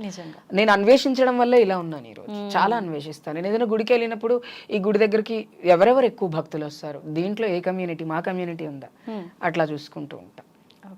అది ఇష్టం నాకు. మీకు మ్యారేజ్ కూడా అయింది కదా, చాలా సంవత్సరాలు అవుతోంది మ్యారేజ్ అయ్యి కూడా. ఎలా ఉంది మీ మ్యారేడ్ లైఫ్? ఒకటి గుర్తుపెట్టుకోవాలి, పెళ్ళి ఎప్పుడు బోర్ కొడుతుంది అంటే ఒకళ్ళ మీద ఒకళ్ళకి గౌరవం తగ్గినప్పుడు. నాకు ఎప్పుడు తగ్గలేదు. ఇన్ని ఇయర్స్ అయినా పెళ్లిలో ఈ రోజు కూడా కాంప్లికేషన్స్ వస్తాయి. దాన్ని కంట్రోల్ చేసుకోవాలి, దాన్ని కూర్చొని షార్ట్అవుట్ చేసుకోవాలి. ఐఎమ్ వెరీ హ్యాపీ దట్ నన్ను అర్థం చేసుకునే భర్త నాకున్నందుకు. అండ్ నన్ను చాలా ప్రేమగా చూసుకుంటారు ఆయన. చాలా షాపింగ్ చేపిస్తారు. ఆడవాళ్ళకి కావాల్సింది ఇది. అంటే నేను కొంచెం ఎక్కువ షాపింగ్ చేస్తా. ఎక్కడికి షాపింగ్కి వెళ్ళినా బోర్ కొట్టకుండా ఎంతసేపు అయినా. నాకు ఇంకొకటి ఏంటి ఇష్టం అంటే, నా ఒంటికి ఏ చీర సెలెక్ట్ అవుతుంది అనేది ఆయన సెలెక్ట్ చేయటం నాకు చాలా ఇష్టం. శారీ సెలెక్షన్స్ ఆయనే చేస్తారు ఎక్కువ. బయటికి వెళ్తాం, తింటాం, తిరుగుతూ ఉంటాం. మేమిద్దరము ఇప్పటికీ కూడా, మాకు పెళ్ళై 10 సంవత్సరాలు అయింది, 8 సంవత్సరాలు అయిందన్న ఫీల్ ఎప్పుడు లేదు. నిన్న పెళ్ళైంది అన్నట్టే ఉన్నా నేను. అది ఎందుకున్నాము అంటే, మా మధ్య ట్రస్ట్ అనేది చాలా గట్టిగా ఉంది. ఎలా బిల్డ్ అయింది ట్రస్ట్? మనం ఉండే పద్ధతిని బట్టి. అబద్ధాలు ఆడుకోం, ఏది దాచుకోము, ఏది ఉన్నా సరే ఫైనాన్షియల్ దగ్గర నుంచి ఫ్యామిలీ ఇష్యూస్ వరకు ప్రతిదీ మాట్లాడుకుంటాం. ఒకరికొకళ్ళు టైం ఇచ్చుకుంటాం. ఫస్ట్ ఇద్దరము బిజీగానే ఉంటాం. తను ఉద్యోగం చేస్తారు, నేను పంచాయతీలని ఉద్యోగాలని. రాత్రి 2ంటికి వెళ్తే ఒకరోజు 24 hours రాకుండా ఉంటాను నేను కొన్ని ప్లేసెస్కి వెళ్తే. It's based on the situations. ఆయన కూడా తిన్నావా తల్లి, తిను, ఉండు, జాగ్రత్త, ఫోన్ చేయి బయలుదేరేటప్పుడు, క్యాబ్ ఎక్కిన తర్వాత క్యాబ్ నెంబర్ డీటెయిల్స్. ఆ కేరు, ఆ కన్సెంట్ అనేది ఇంపార్టెంట్ లైఫ్ లో. ఇంకోటి, ప్రేమ ఎప్పుడు తక్కువ, అలవాటు అవుతుంది. ఈ రోజు అలవాటు అయింది, రేపు ఎక్కువ అలవాటు అవుద్ది, తర్వాత ఎక్కువ అలవాటు అవుద్ది. అలవాటే ప్రేమ అంటే. ఒక మనిషికి ఇంకొక మనిషి అలవాటు, తోడు, ఆ రెండు నా లైఫ్ లో ఉన్నాయి. కాబట్టి నేను ఎప్పుడు కూడా, ఎస్పెషల్లీ మా హస్బెండ్ విషయంలో బాధపడలేదు, ఎప్పుడు బాధపడలేదు. I'm very happy. అండ్ తను అంతే హ్యాపీ, చాలా హ్యాపీ. తను ఇలా అంటాడు, నా పేరు వస్తే అంటే అన్నట్టుగా. Very happy life, proud feeling. ఎందుకంటే నాకు తెలిసి ఐఎమ్ ఎ యూనిక్ పీస్. ఇది చెప్తా నేను, ఐఎమ్ ఎ యూనిక్ పీస్. ఆ యూనిక్ పీస్ ఎవరి దగ్గర ఉన్నా వాళ్ళు హ్యాపీగానే ఉంటారు. And he's also unique to me. నేను హ్యాపీగా ఉన్నా. Love doesn't, it's a god. ప్రేమ అనేది భగవంతుడు, కనపడడు. గుడికి వెళ్తాము, విగ్రహాన్ని చూసి దండం పెట్టుకుంటాము. అక్కడున్న ఆ స్పిరిచువాలిటీ మనని స్పిరిచువల్ గా తీసుకెళ్తుంది. భర్త కూడా భగవంతుడే భార్యకి, నాలాంటి భార్యకి. ఎందుకంటే చిన్నప్పటి నుంచి అమ్మని, చెల్లిని, అమ్మమ్మని, నానమ్మని చూస్తూ పెరిగాం. మా నానమ్మ, అమ్మమ్మ వాళ్ళు అయితే మా తాతయ్యల ముందు కూర్చునే వాళ్ళు కూడా కాదు. వాళ్ళు కుర్చీలో కూర్చుంటే వీళ్ళు కిచెన్ లోపల ఎక్కడో కూర్చునేవాళ్ళు.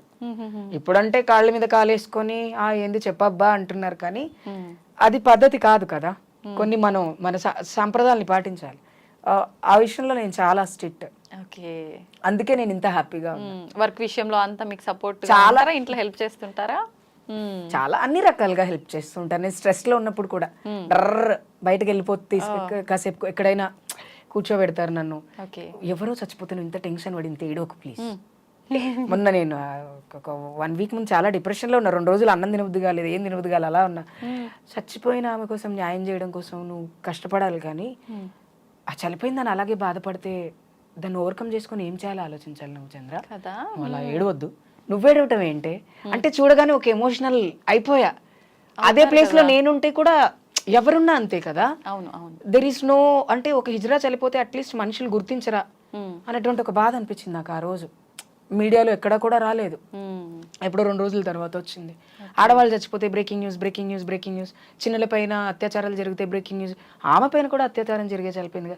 అది నన్ను ఎక్కువ బాధ పెట్టింది ఒక 1 week. ఆ 1 week అయితే ఒక 2 days అసలు నన్ను ఎలా అయిపోయానంటే ఒక డిప్రెషన్లోకి వెళ్ళిపోయా. కమ్యూనిటీ కదా, బయట వాళ్ళు కాదు కాబట్టి. బయట వాళ్ళు అయితేనే ఎంతో బాధపడతాం మనం. ఉంటుంది. అలాంటిది కమ్యూనిటీ. నాతో మాట్లాడే అమ్మాయి ఎప్పుడు కనబడ్డా పాంపడితే నాని అని చెప్తుంది, కౌగిలించుకుంటది. రెగ్యులర్ గా తెలుసు నేను. అలా పాంపడితే పెద్దవాళ్ళకి కాళ్ళకి నమస్కారం మా భాషలో. Okay okay. సో అవన్నీ చెప్తూ ఉంటది. ఇట్లాంటి టైంలో తను నన్ను హీల్ చేస్తూ ఉంటారు. ఓకే వాళ్ళు కాదుమా, ఎక్కువ ఆలోచించకుమా, తినుమా. Okay okay. ఇప్పుడు తను చనిపోయారన్న టాపిక్ తీసిన తర్వాత నాకు ఒక చిన్న డౌట్. ఇప్పుడు జనరల్గా మనిషి చనిపోయిన తర్వాత కొన్ని ఆచారాలు, కట్టుబాట్లు అవన్నీ ఉంటాయి. హిజ్రాలకు కూడా అలాంటి కట్టుబాట్లు ఏమైనా ప్రత్యేకంగా ఉంటాయా? కట్టుబాట్లు అంటే ఒకప్పుడు చాలా ఎక్కువ కట్టుబాట్లు ఉండేవి. ఆ కట్టుబాట్లు ఏంటి అంటే, హిజ్రా చనిపోతే లక్ష్మీదేవి స్వరూపం, అందుకే ఎవరికి చూపించకుండా తీసుకెళ్ళాలి అని ఒక కట్టుబాటు ఉండేది. ఓకే. ఆ తర్వాత హిజ్రాలు చనిపోతే మగవాళ్ళు ఎవరు రాకూడదు అని ఒక కట్టుబాటు ఉండేది. అండ్ హిజ్రాలు చనిపోతే చీకట్లో తీసుకెళ్లే కట్టుబాటు కూడా ఒకప్పుడు ఉండేది. ఓకే. అది ఎందుకు అంటే అప్పుడు యాక్సెప్టెన్సీ తక్కువ మనమున్న సొసైటీలో. మన రోడ్డు మీద మన ఇంటి మనం ఒకళ్ళు గుమ్మ ముద్ద నడుచుకుంటూ వెళ్తేనే ఫీల్ అయ్యేవాళ్ళు, డ్యూ టు ద డిస్క్రిమినేషన్ అట్లాంటిది. అలాంటి టైంలో చీకట్లో తీసుకెళ్లడము. అండ్ కొన్ని స్టేట్స్లో కొన్ని రకాలుగా ఉంది. మన తెలంగాణలో ఇప్పుడు చావులు అయితే పగలు చేస్తున్నారు, ఎప్పుడంటే అప్పుడు చేసేస్తున్నారు. ఎందుకంటే మనం జనరేషన్స్ మారుతూ వచ్చాం. కానీ చీకట్లోనే చావులు చేసేవాళ్ళు అనేది మా పెద్దవాళ్ళు ఉంటారు కదా, మా నాని వాళ్ళు చెప్పేవాళ్ళు. ఏమనంటే చీకట్లోనే తీసుకెళ్ళాలి నాన్న అని చెప్పేవాళ్ళు. ఎందుకు అంటే అందరూ పడుకున్నాకే తీసుకెళ్ళాలి. అది కూడా టైమింగ్ ఉంటుంది. ఇప్పుడు ఆకాశం భూమి రెండు చూస్తే మధ్యలో కలిసినట్టే కనిపిస్తుంది. ఆ కలిసిన టైం ఏంటి? It's mid of a universe. And రాత్రి పగల్లో మిడ్ టైం ఏంటి? 2 o'clock. మేము ఏ పూజలు చేసినా రాత్రే చేస్తాం ఆ టైంకి, 2ంటికే. చావు కూడా అదే టైంకి తీసుకెళ్ళాలంటే పగలు రాత్రి కాకుండా మధ్యలో తీసుకెళ్ళాలి అనేది ఒక ఉద్దేశం ఉండేది. ఇప్పుడు రాను రాను కల్చర్ని భ్రష్టు పట్టించే వాళ్ళు ఎక్కువైపోయారు కాబట్టి. బట్ సీరియస్ థింగ్ ఈస్ చీకట్లోనే తీసుకెళ్ళాలి. వాళ్ళు ఇప్పుడు మాకు ట్రాన్స్జెండర్గా మారిన తర్వాత అర్ధరాత్రే పూజ చేస్తారు అమ్మవారికి, మా అమ్మవారికి. అంటే అమ్మవారికి మనం సమర్పించుకునే ఒక పూజ ఉంటుంది. అమ్మవారి మెడలోంచి తీసిన నల్ల పూసలు మనకేస్తారు, అమ్మవారి దగ్గర పెట్టంటే మనం ఈ రోజు నుంచి అమ్మవారికి మనం డివోట్ చేసుకోవాలని వేస్తారు. అలాగే అమ్మవారి మెడలో వేసిన పసుపు కొమ్ము మన మెడలో వేస్తారు. అంటే అమ్మవారే మనకు సర్వస్వం. అమ్మ, నాన్న, తల్లి, తండ్రి, భర్త ఏదైనా మనకు ఆవిడే అనేటువంటిది ఒక కల్చర్ ఉందన్నమాట. అది ఆ టైంలోనే చేస్తారు. చావు కూడా ఆ టైంలోనే చేసేవాళ్ళు. ఇప్పుడు ఏమైపోయిందంటే వెసులుబాట్లు పెరిగినాయి. రాత్రి 2ంటికి తీసుకెళ్తే లేనిపోని కాంప్లికేషన్స్ క్రియేట్ అవుతాయని చెప్పి తీసుకెళ్ళండి. చావు పల్లకి కూడా, ఏదైతే చావుది పల్లకి ఉందో అది కూడా ఓన్లీ హిజ్రాలే మోస్తారు. ఇప్పుడు అందరి చేత మోయిస్తున్నారు. ఒకప్పుడు మీ కొడుకు చచ్చిపోయాడంటే వాడు కొజ్జోళ్ళు అయిపోయినప్పుడే చచ్చిపోయాడు, ఇప్పుడు ఎందుకు మళ్ళీ వాడు సావుకి మేము రాము అని చాలా మంది తల్లిదండ్రులు వచ్చేవాళ్ళు కాదు. ఇప్పుడు వస్తున్న వాళ్ళ క్రిమేషన్ చేస్తానంటే చేయనండి అని వదులుతున్నాము. కానీ ప్రతి హిజ్రాకి ఒక కోరిక ఉంటుంది, చావు కూడా పెళ్ళంత సంతోషంగా వెళ్ళాలి అనేది ఉంటుంది. మా చావులు చాలా గ్రాండ్గా చేస్తారు. అందుకే చావులు మీరు గమనిస్తే ఎక్కడెక్కడి నుంచో దూర ప్రాంతాల నుంచి వచ్చి చావు తీసుకెళ్తారు. కానీ ఒక సాంప్రదాయం తప్పింది ఏంటంటే శవాల ముందు డాన్స్ చేయరు హిజ్రాలు చనిపోతే. మాతం అంటారు దాన్ని. మౌత్ అంటే ఒక సాడ్ థింగ్ని సాడ్గానే తీసుకెళ్ళాలి. ఇప్పుడేమో డబ్బులు పెట్టుకుని డాన్స్ చేసుకుని తీసుకెళ్తున్నారు. కానీ హిజ్రాలు చనిపోతే చాలా మౌనంగా తీసుకెళ్తారు, చాలా మౌనంగా నిశ్శబ్దంగా తీసుకెళ్తారు. శబ్దధ్వని అనేది లేకుండా తీసుకెళ్లేవాళ్ళు కొన్ని సంవత్సరాల క్రితం. అది మళ్ళీ వస్తే బాగుంటుందని నేను అనుకుంటున్నాను. ఎందుకంటే పండక్కి చావుకి తేడా తెలియట్లేదు జనాలకి. సో దాన్ని మన ధర్మాలని మనం ఎప్పుడు కూడా పాటించాలి అనేటువంటిది. సో ఈ ధర్మాలన్నీ ఉంటాయి. అండ్ చనిపోయినప్పుడు పుట్టింటి నుంచి బట్టలు తీసుకొస్తారు. మా అమ్మలు ఉంటారు, మాకు కూడా మా గురువులు మా అమ్మలు ఉంటారు మా దాంట్లో. గురువు అనేవాళ్ళు మన మంచి చెడు మనం ఎలా బ్రతకాలో నేర్పించే వాళ్ళు గురువు అయితే, అమ్మ ఏ కష్టం వచ్చినా నష్టం వచ్చినా చూసి అమ్మ కూడా మనకు ఉంటుంది అనమాట. గురువుని అమ్మని ఎంచుకుంటారు. అమ్మ పట్టు వస్త్రాలు తీసుకొని వచ్చి వడి బియ్యం పోసి పాడ మీద పడుకోబెట్టక కూడా బియ్యం పోస్తారు మాకు. వడి బియ్యం పోస్తారు. వడి బియ్యం పోసి పసుపు కుంకుమ అంటే ముత్తైదులమే కాబట్టి అవన్నీ సాంప్రదాయాలని చేసి పంపిస్తారనమాట. సో అది చాలా ఇంపార్టెంట్ మా దాంట్లో, చాలా ఇంపార్టెంట్ అది. ఇవన్నీ ఉంటాయి అన్నమాట. ఇప్పుడు తెలియక కొంతమంది చేస్తున్నారు, కొంతమంది చేయట్లేదు. చెప్తేనే తెలుస్తుంది కాబట్టి చెప్తున్నా నేను కూడా. ఇప్పుడు శ్మశాన వాటికలు ఇవి జనరల్ గా అందరినీ 2016-17 వరకు అసలు శ్మశాన వాటికలో ప్లేస్ ఇచ్చేవాళ్ళు కాదు. చాలా కష్టపడ్డాం మేము. ఇప్పుడు కాష్టాలే చేస్తున్నారు ఎక్కువ, వాటికి అవి చేయట్లేదు. ఎవరైతే ఊర్లలో చనిపోతున్నారో వాళ్ళు కట్టుకుంటారు, ఎందుకంటే వాళ్ళ ఫ్యామిలీస్ ఉంటారు కాబట్టి. యాక్సెప్టెడ్ ఫ్యామిలీస్ వాళ్ళు కట్టుకుంటారు. యాక్సెప్టెడ్ ఫ్యామిలీస్ లేవు. ఇప్పుడు నేను నేనున్నాను, ఏ బి చనిపోయారు, బీకి అసలు ఎవ్వరూ లేరు. ఆ శ్మశానం కట్టించిన తర్వాత దాన్ని టేక్ ఓవర్ చేసే వాళ్ళు ఎవరు ఉండరు కాబట్టి అంత కాష్టాలు కాష్టమే ఎక్కువ చేస్తున్నారు. అండ్ ఎవరైతే ఫ్యామిలీస్ ఒప్పుకుంటారో వాళ్ళ ఫ్యామిలీస్ ఎలా అంటే మేము అలాగే చేస్తున్నారు. అది కూడా పద్ధతిని బట్టి చేస్తారు. ఓకే, జనరల్ గా హిజ్రాలు అనగానే ఎలా ఉంటుంది ఆ సాంప్రదాయం? కాష్టమే ఉంటుంది. కాష్టమే ఉంటుంది ఎక్కువ. కాష్టంలో 2 రకాలు ఉంటుంది. ఒకప్పుడు ఎలా ఉండేది అంటే హిజ్రా కమ్యూనిటీలో ఇస్లామీని తీసుకున్న వాళ్ళు ఉంటారు, అంటే ముస్లిమ్స్ గా బ్రతికే హిజ్రా కమ్యూనిటీస్ ఉంటాయి. అంటే వాళ్ళు ముస్లిం పద్ధతులు, ఎందుకంటే వాళ్ళు ఆ నిజాం సర్కార్ కాలం నుంచి ఉన్నటువంటి వాళ్ళు కాబట్టి వాళ్ళు ముస్లిం పద్ధతిలో చేస్తారు. ముస్లిం పద్ధతిలో ఖచ్చితంగా డోలీలో తీసుకెళ్తారు, వాళ్ళని దఫన్ చేస్తారు కఫన్ వేసి. అండ్ హిందూ సంప్రదాయంలో ఇప్పుడు మా గురువు నాకెవ్వరూ లేరు, మా గురువు పరంపర ఏదో నేను అదే పాటిస్తాను, మా గురువు వాళ్ళ గురువు పరంపర ఏదో అదే పాటిస్తారు. అలా పరంపర ఏదైనా మన గురువుల పరంపరను బట్టి ఏదో ఉంటుందో అదే పాటిస్తాం అందరం. ఒకవేళ ఫ్యామిలీస్ లేదండి మా పద్ధతి ఇది, మా అబ్బాయిని మేము ఇప్పుడు చేస్తున్నారు సావులు తల్లిదండ్రులు వచ్చి, కానీ నేను ఇనీషియల్ గా ట్రాన్స్ కమ్యూనిటీలో జాయిన్ అయినప్పుడు 2011లో నాకు జనవరి స్టార్ట్ అయినప్పుడు ఇలా చనిపోయింది స్వాతి అంటే, స్వాతి కాదు వాడి పేరు కిరణ్, కిరణ్ ఇలా చనిపోయాడు అంటే మేము రామమ్మ వదిలేసుకున్నాము, మీరే చేసుకోండి ఏమున్నా, మా ఇంటికి గడ తీసుకురాకండి సావుని అంటే, అట్లీస్ట్ మీ బిడ్డ చనిపోతే మీరు చూడడానికి కూడా లేని పరిస్థితి నుంచి ఇప్పుడు వచ్చి చూస్తున్నారు. కొంతమంది వాళ్ళే చేసుకుంటున్నారు, కొంతమంది మేము చేయలేం, శక్తి లేదు మా దగ్గర అంటే కమ్యూనిటీ చావు చేయడానికి ఎప్పుడు ఎవరు వెనకాడరు. ఇప్పుడు ఈ తలగొరువు పెట్టడం ఇలాంటి కార్యక్రమాలు చాలా మందికి చాలా చేశారా? నేను చాలా పెట్టా. ఇప్పుడు అమ్మ నాన్న అండ్ ఇంకోటి ఏంటంటే పెట్టిన తర్వాత తలకొరువు పెట్టడం అనేది చాలా అదృష్టం. మనకి ఎప్పుడో ఏ జన్మలో చేసుకున్న పుణ్యమో లేకపోతే ఏ జన్మనో మనం రుణపడి ఉంటామో, ఎవరికి ఎలా రుణపడి ఉన్నామో తెలియదు. నాకు అసలు ఎవరో తెలియని వాళ్ళకి కూడా నేను తలకొరివి పెట్టా. జస్ట్ చావుకి వెళ్ళినప్పుడు అయ్యో ఎవరు పెట్టడానికి ముందొస్తలేరు చంద్రమ్మ అంటే నేను పెడితే టీ ఎవరో పెట్టేదేంది బిడ్డ, అంటే కొజ్జా అన్న వర్డ్ బూత్ అస్సలు కాదు, దీన్ని బూతుగా పరిగణించకండి. ఈ జనాలు దీన్ని బూతు చేశారుగా అంతే తప్ప కొజ్జా అన్న వర్డ్ని, కొజ్జోడు చచ్చిపోతే ఒక హిజ్రా చనిపోతే ఆ బాధ మనకు తెలుసు, రేపు మనకి ఇదే చావు వస్తుందేమో అని ఒక చిన్న మైండ్ సెటప్ లో ఉంటాం, యాక్సెప్టెన్సీ లేని వాళ్ళం. అవునా? నాకుంది ఓకే, లేకపోతే అదే పరిస్థితి కదా నాది. అందుకనే నేను ఎప్పుడు తలకొరివి పెట్టడానికి కానీ దినాలు చేయడానికి కానీ వాళ్ళ ఇవేవి చేయడానికి ఎప్పుడు వెనకాడలేదు. నేనే కాదు చాలా మంది ఉన్నారు. మొన్న సుమమ్మ అని ఉంది, ఒక స్వీటీ అని నా కూతురు చనిపోయింది, అన్ని తన ఇంటి ముందే చేశాం, సుమమ్మ వాళ్ళ ఇంటి ముందే చేశాం. ఎందుకు చేశాము అంటే వాళ్ళ ఇంట్లో వాళ్ళు చావుని తీసుకెళ్ళను మేము చేసాం. ఆ ఖర్చులు అవన్నీ కమ్యూనిటీ భరిస్తారా? అంతే. గురువులు పెట్టుంటారు మీరు అలా? ఒక 7-8 మందికి పెట్టారు. తలకొరి పెట్టడం కూడా నా కమ్యూనిటీకి నేను చేసుకున్న సేవగా తీసుకుంటాను, దాని ఏదో పుణ్యం కాదు, సేవ అంతే. మీ కుటుంబ నేపథ్యం ఏంటి? మా అమ్మ నన్ను చాలా ప్రేమగా చూసుకుంటారు. మా నాన్నగారు చనిపోయారు, ఆయన ఉన్నప్పుడు నన్ను బాగా యాక్సెప్ట్ చేశారు. ఆయన చనిపోయిన తర్వాత ఆయన బాగా మిస్ అవుతాను నేను, మా పప్పాని. రీసెంట్ గా 2014లో చనిపోయారు నాన్నగారు. 10 years అయిపోతుంది నాన్న చనిపోయి. నాన్నకి నేను రెడ్ కలర్ పట్టు చీర కట్టుకొని ఒంటి నిండా నగలు పెట్టుకొని పువ్వులు పెట్టుకుంటే మా నాన్నకి చాలా ఇష్టం. అందుకని దసరా మా నాన్న ఎప్పుడు ఆయన బతుకున్న రోజులు నాకు దసరా పండుగకి చీర తెచ్చేవాళ్ళు. ఇప్పుడు మా చెల్లెలు మా బావ వీళ్ళు తెస్తారు. చాలా హ్యాపీ. మా చెల్లెలు నన్ను చాలా ప్రేమగా చూసుకుంటారు, మా అన్నయ్య మా తమ్ముడు వాళ్ళందరూ బాగా చూసుకుంటారు. ఎంటైర్ ఫ్యామిలీ, మాకు చిన్న ఫ్యామిలీ కాదు కదా, 4 మేనమామలు ఉన్నారు, 5 పెదనాన్నలు ఉన్నారు, అందరూ బాగా చూసుకుంటారు. నన్ను ఎందుకు యాక్సెప్ట్ చేశారు అంటే నేను ఉద్యోగం చేస్తూ సొసైటీలో ఒక గౌరవప్రదమైనటువంటి గుర్తింపు ఉంది కాబట్టి యాక్సెప్ట్ చేస్తారు, లేకపోతే చేయరు, ఎవరు చేయరు. But my family is a big support for me. ఎక్కడ ఉంటారు అంటే? కుకట్పల్లి, లోకలే. ఎప్పుడు వెళ్ళాలనిపిస్తే అప్పుడు వెళ్ళిపోవటమే, వెళ్ళి ఉండి రావటమే. అండ్ మా మమ్మీ నాకు ఇష్టమైన వంటలు చేసి పెడతారు ఎప్పుడు వెళ్ళినా. అక్కడ ఉంటే ఫోన్లన్నీ స్విచ్ ఆఫ్, సైలెంట్ లో పెట్టుకుంటా.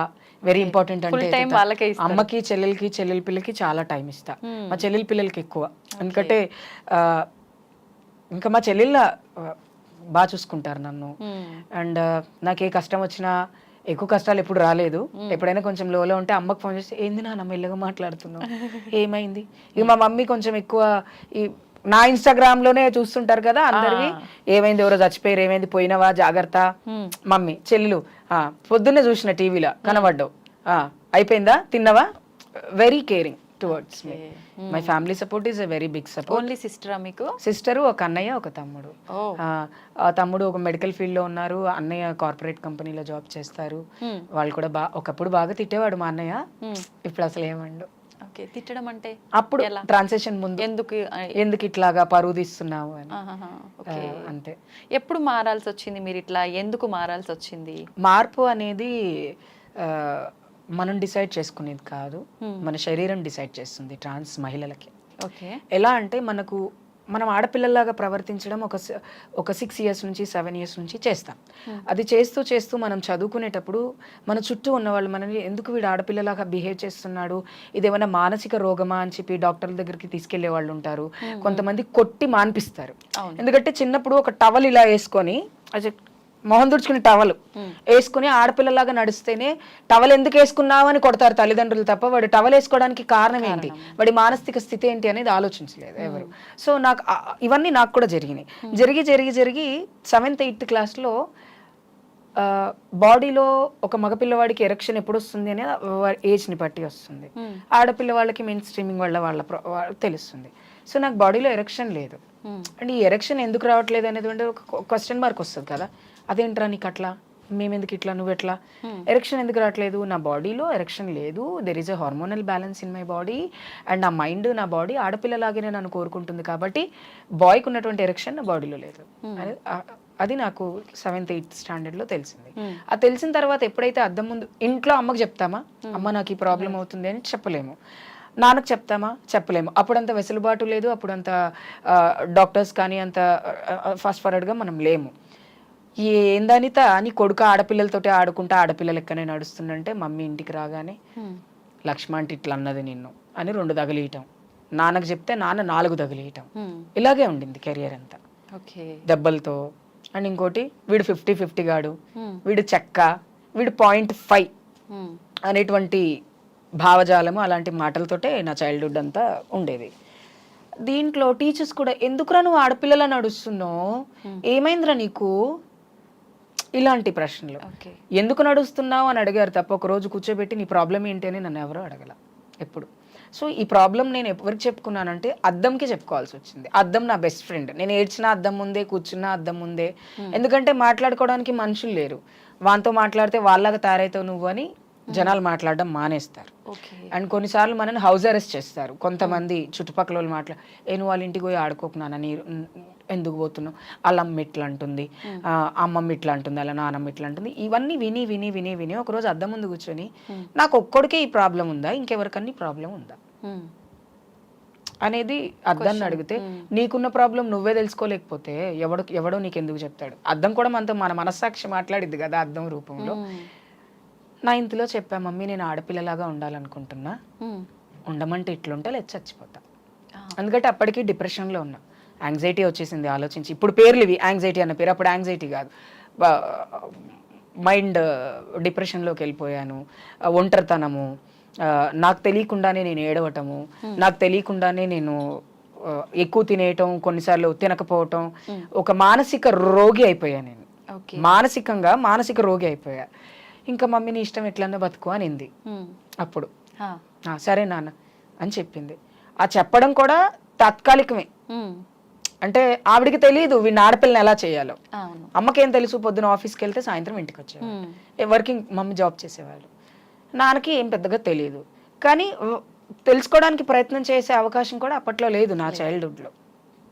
నేనే చెప్పా ఇట్లా ఇట్లా ఇట్లా అవుతారు, ఇట్లా ఉంటారు, ఇలా ఉంటారు అని చెప్తే 10th తర్వాత ఇంటర్ చదువుకునే 10th ఎగ్జామ్స్ రాసేటప్పుడు చదువు చాలా ఇంపార్టెంట్ నాన్న, ఆ చదువు లేకే ఈరోజు మేము ఇంత కష్టాలు పడుతున్నాం, లేబర్గా పని చేయాల్సి వస్తుంది అని చెప్పి మమ్మీ చెప్పినప్పుడు సరే చదువు అంతా అయిపోయాకే ఆడపిల్ల అవ్వాలి, లేకపోతే చదువుకోవడానికి చదువు దొరకదు మనకి అని చెప్పి చదువు అయ్యేంత వరకు 10th అయ్యి ఇంటర్మీడియట్ కంప్లీట్ చేసిన తర్వాత అప్పుడు నేను చీర కట్టుకోవడం స్టార్ట్ చేశాను. అప్పటి వరకు చీర కట్టుకోవాలనేది, టైట్ జీన్స్లు టీ-షర్ట్లు వేసుకొని వెళ్ళేదాన్ని తప్ప శారీస్ కట్టుకోవాలి. అకేషనబుల్ కాలేజ్లో కానీ స్కూల్స్లో కానీ ఏమైనా ఫంక్షన్స్ ఉంటే నేను భరతనాట్యం డాన్సర్ కదా, లేడీ గెటప్ మీద డాన్స్ చేసేదాన్ని, అమ్మవారి గెటప్ డాన్స్ చేసి అదొక తృప్తి.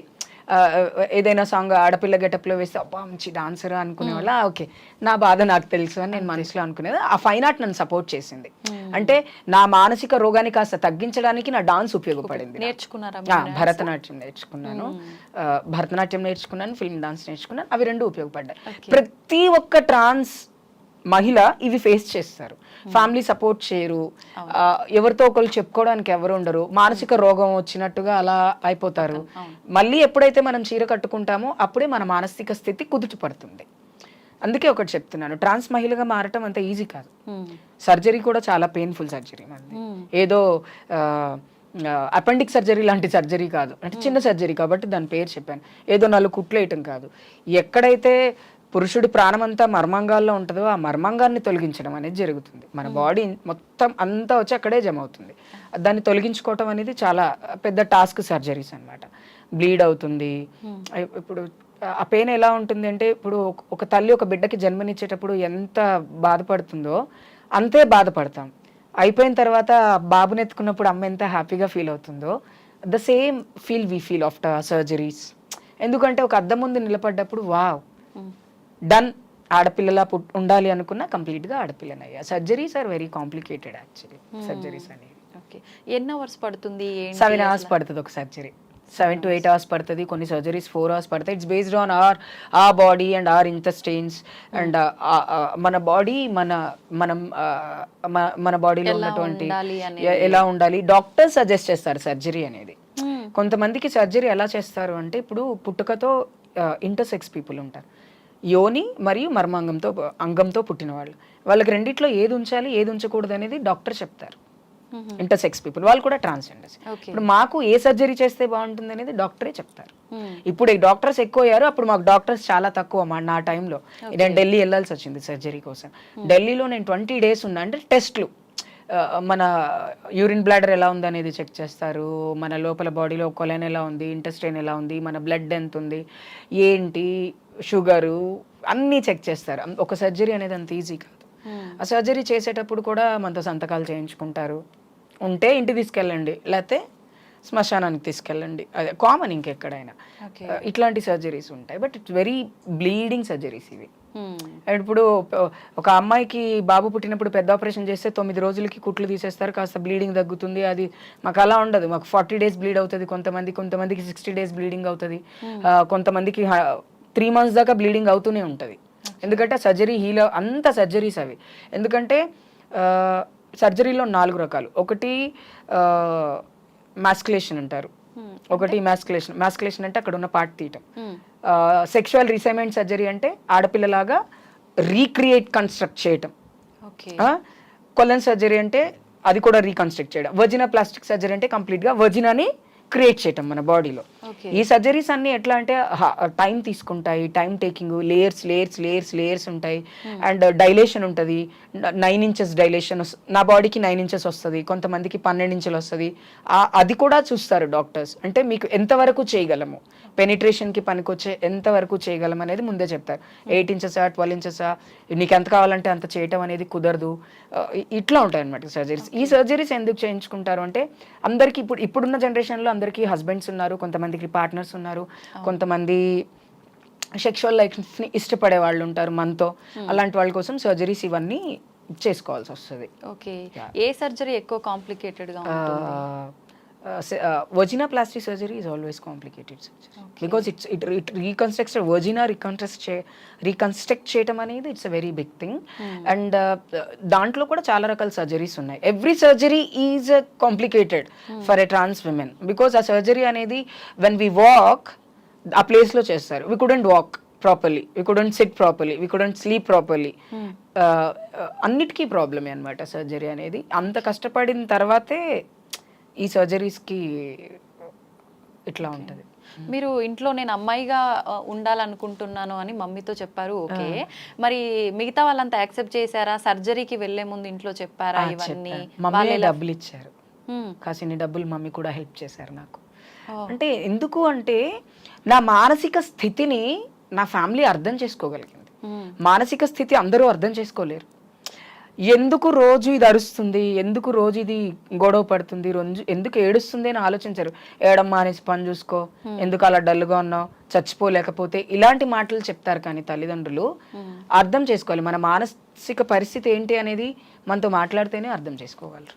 మాట్లాడకుండా దూరం నుంచి చూసి అనాలిసిస్ చేసే పరిస్థితి అది కాదు. మానసిక స్థితిని అనాలిసిస్ చేయలేరు ఎవరు కూడా, not even a psychiatrist also, because it's based on a mind కంప్లీట్గా it's depend upon mind. I can't read your mind, still I talk with you. When I talk, then only I can realize that what is in your mind and what you think about me. This is also very important. కాబట్టి ఈ ఎప్పుడైతే మనం మాట్లాడడం start చేస్తామో అప్పుడే తెలుస్తుంది. మా mummy వాళ్ళు చెప్పారు, నువ్వు చేసుకోకపోతే ఎలాగో బతకమని చెప్తున్నారు డాక్టర్లు, చేయించుకో. ఇప్పుడు డాక్టర్ సజెషన్ ఏం చేస్తారు, వీళ్ళు ఇలాగే ఉంటే మానసిక స్థితి వల్ల వీళ్ళ ప్రాణాలని కోల్పోతారు. వీళ్ళకి కావాల్సింది ఏదైతే, చెట్టుకు నీళ్లు పోస్తేనే చెట్టు పూలు ఇస్తుంది చెప్ప, చెట్టు పెట్టి దేవుడా అంటే చెట్టుకు పూలు వస్తాయా? ఎవరి పరిస్థితి అయినా అంతే, ఎవరి సర్జరీస్ అయినా అంతే. Where they are very complicated, but we have to go through that, అంటే వీ హ్యావ్ టు గో అంతే.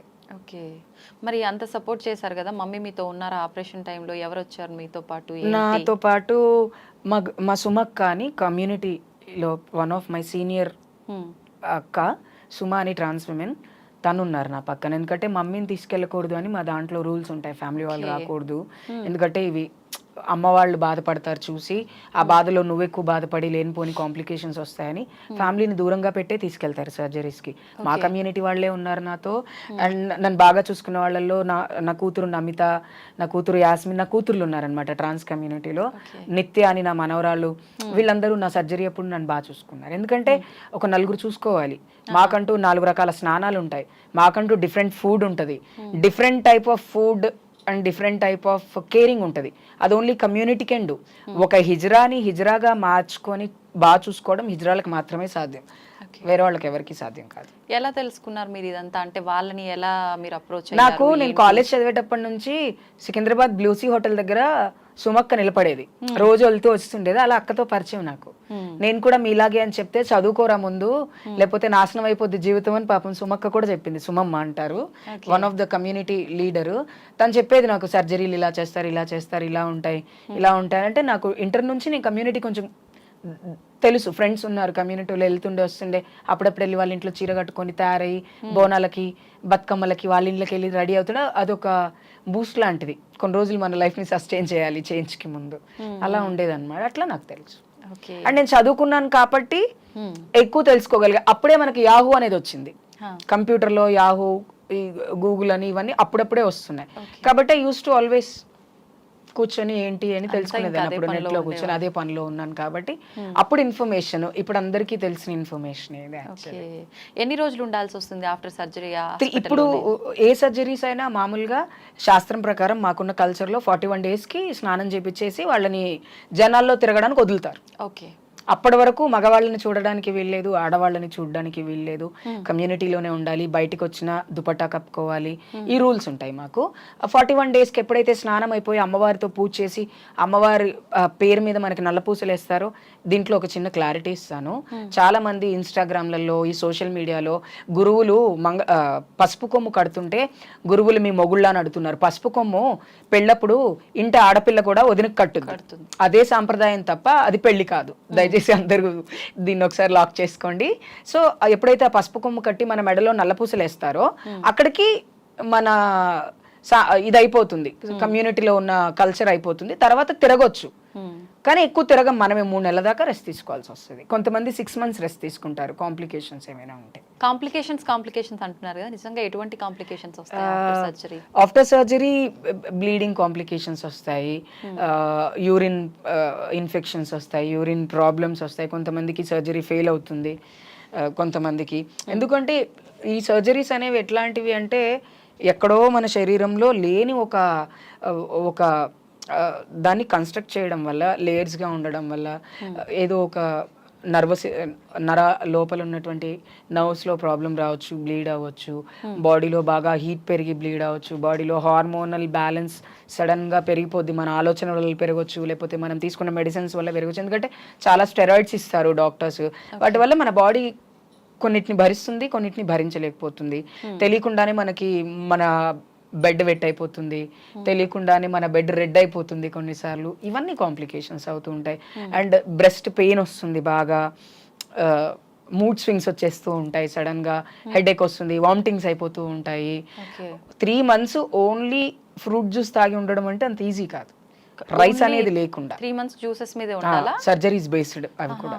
అట్లా ఉన్నప్పుడు ఏమవుతుందంటే బాడీలో చాలా రకాల కాంప్లికేషన్స్ స్టార్ట్ అవుతాయి. షుగర్ అటాక్ అయిపోతుంది సడన్ గా కొంతమందికి, ఇలాంటివన్నీ వస్తుంటాయి అనమాట కాంప్లికేషన్స్. ఎప్పటి వరకు ఉండే అవకాశం ఉంటుంది? 6 months ఉంటాయి ఖచ్చితంగా. 6 months.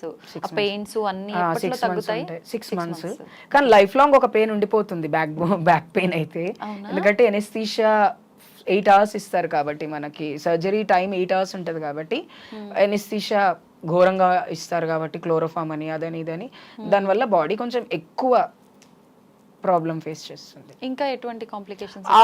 ఆ సర్జరీ టైమ్స్లో మనకి తెలియకుండానే మనకు కొంతమంది డిప్రెషన్కి వెళ్ళిపోతారు, కొంతమంది అగ్రెసివ్ అయిపోతారు, కోపం వచ్చేస్తుంది కొంతమందికి ఈజీగా బాడీలో ఉన్న హార్మోన్ బ్యాలెన్స్ వల్ల, అరిచేస్తారు, కరిచేస్తారు, ఇలాంటివన్నీ వస్తూ ఉంటాయి.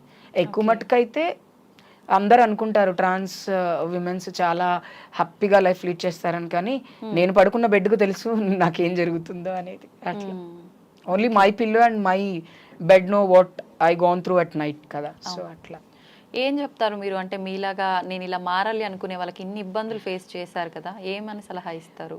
ఎవరి మాట వినకండి, ఎవరో చెప్పారని మారకండి, మీ మనస్సాక్షి మాట విని మీరు మారండి.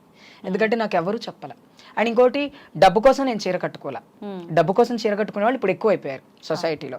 పెళ్ళిళ్ళు అయ్యి పెళ్ళాం పిల్లలు ఉండి కూడా డబ్బులు సంపాదించడం కోసం వేరే రాష్ట్రాల నుంచి ఇక్కడికి వచ్చి చీరలు కట్టుకొని సర్జరీలు చేయించుకొని మేము హిజ్రాలమే అని మా దుంప తెంచుతుంటారు. అలా కాదు. ఎప్పుడు డబ్బు కోసం చీర కట్టుకునే వాళ్ళు డబ్బు వెనకాలే పడతారు. ఆడపిల్లలాగా బ్రతకాలనుకున్న వాళ్ళు అలా ఉంటారు. డబ్బు డజంట్ మ్యాటర్స్. ఇవాళ రేపు అంతా ఈ మంచి మంచి మగపిల్లలు చీరలు కట్టుకునేది డబ్బులు సంపాదించడం కోసం. అలా కాకుండా కష్టపడే గుణం ఉన్నప్పుడు, మన దగ్గర చదువు ఉన్నప్పుడు, మనకు తెలివితేటలు ఉన్నప్పుడు ఎలా బ్రతికితే బాగుంటుంది, ఎలా బతికితే మన తల్లిదండ్రులు హ్యాపీగా ఫీల్ అవుతారు, ఏం చేస్తే సొసైటీ మనల్ని యాక్సెప్ట్ చేస్తుంది అనేది మనకే తెలుస్తుంది. సో అది కూడా ఇంపార్టెంట్. ఒకటే చెప్తా, ఎవరో చెప్పారని సర్జరీలు మాత్రం చేయించుకోకండి. And go with the best doctors దగ్గరికి వెళ్ళి చేయించుకోండి, క్యాక్స్ దగ్గర వెళ్ళి చేయించుకోకండి సర్జరీస్. అండ్ సర్జరీకి ముందు, సర్జరీ తర్వాత ప్రీ అండ్ పోస్ట్ కౌన్సిలింగ్స్ ఉంటాయి. Go through with organised